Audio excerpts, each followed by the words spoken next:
ఈరోజు మా పాప వాళ్ళకి రెడ్ యాక్టివిటీ చేశారు. సో, నర్సరీ వాళ్ళకి ఒక్కొక్క కలర్ గురించి మనం నేర్పించాలి కదా! వాళ్ళకి ఐడెంటిఫికేషన్ నేర్పించడానికి. ఇలా ఒక్కొక్క కలర్‌కి సంబంధించిన స్పెషల్ డేగా పెడతారనమాట. అందులో ఈరోజు ఫస్ట్ రెడ్ డే. సో, వాళ్ళు అన్నీ రెడ్ కలర్‌లో చూసారంటే ఓకే. రెడ్ కలర్ అంటే ఇది అని ఒక ఐడెంటిఫికేషన్ అనేది వస్తుందని చెప్పేసని చెప్పారు. సో, ముందుగానే మాకు కాల్ చేశారు. అలాగే మెసేజ్ కూడా చేశారనమాట.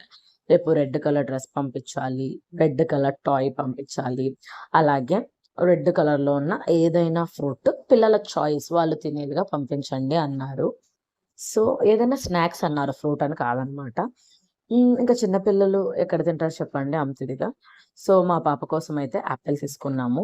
అలాగే రెడ్ టాయ్ ఇంట్లో బాల్, స్పైడర్ మ్యాన్ ఉన్నింది. అది ఇచ్చాననమాట. సో, రెడ్ డ్రెస్ ఉన్నింది. మొత్తం రెడ్ మయంగా రెడీ చేసి తీసుకెళ్ళాం స్కూల్‌కి.